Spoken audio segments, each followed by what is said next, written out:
哇哇哇！挖掘机在工地大展身手了，你知道吗？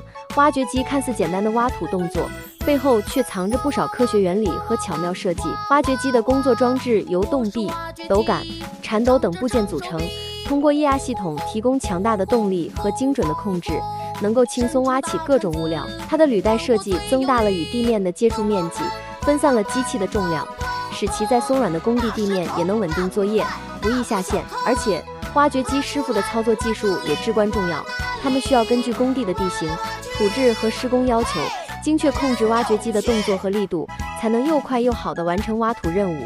现在，就让我们一起看看这台挖掘机的精彩表现吧。